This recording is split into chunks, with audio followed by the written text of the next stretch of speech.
Ai, ai, calma. Antes da Série A, antes de Flamengo e Internacional, vamos de ABC 0, Flamengo 1, Copa do Brasil.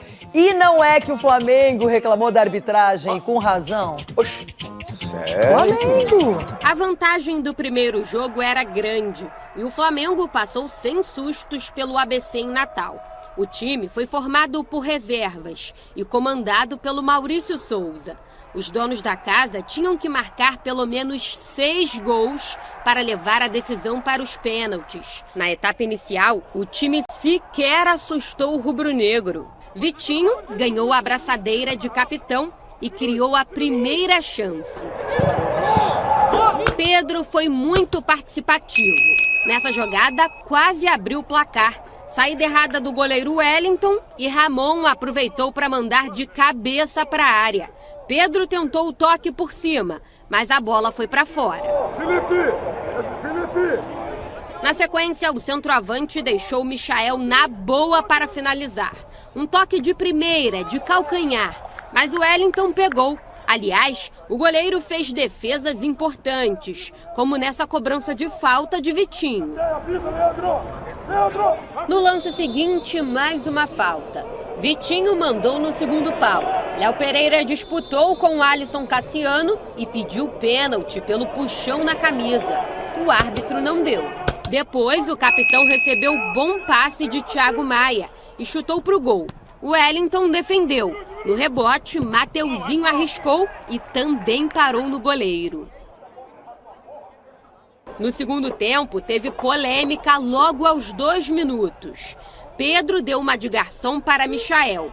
Ele tocou na saída do goleiro. A bola até chegou a bater na trave, mas entrou. O gol foi anulado por impedimento pelo assistente. Mas e o VAR? Não funcionou.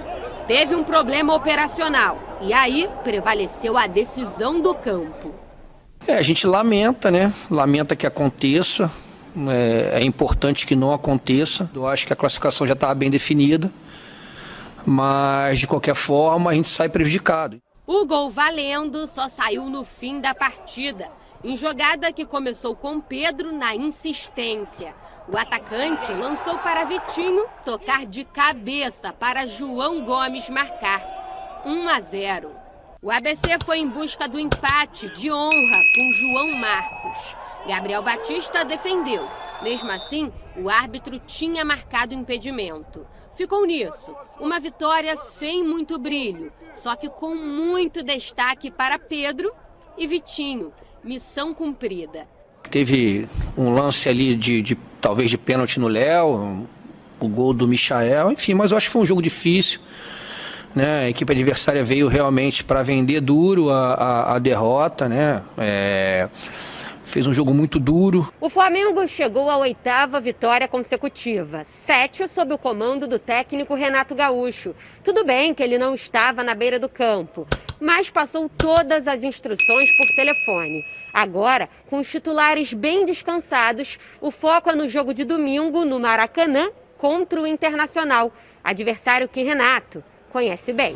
O treinador vai relembrar da rivalidade dos tempos de Rio Grande do Sul e deve levar a campo Diego Alves, Isla, Rodrigo Caio, Gustavo Henrique e Felipe Luiz. No meio, William Arão, Diego, Everton Ribeiro e Arrascaeta. Na frente, a dupla Bruno Henrique e Gabigol.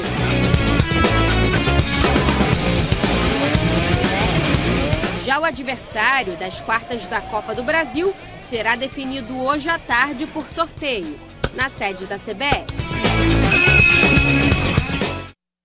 Agora sim, Denilson, tudo definido. Se fosse um jogo importante, se valesse. Não, porque tudo definiu no 6-0, já estava resolvido. Sim.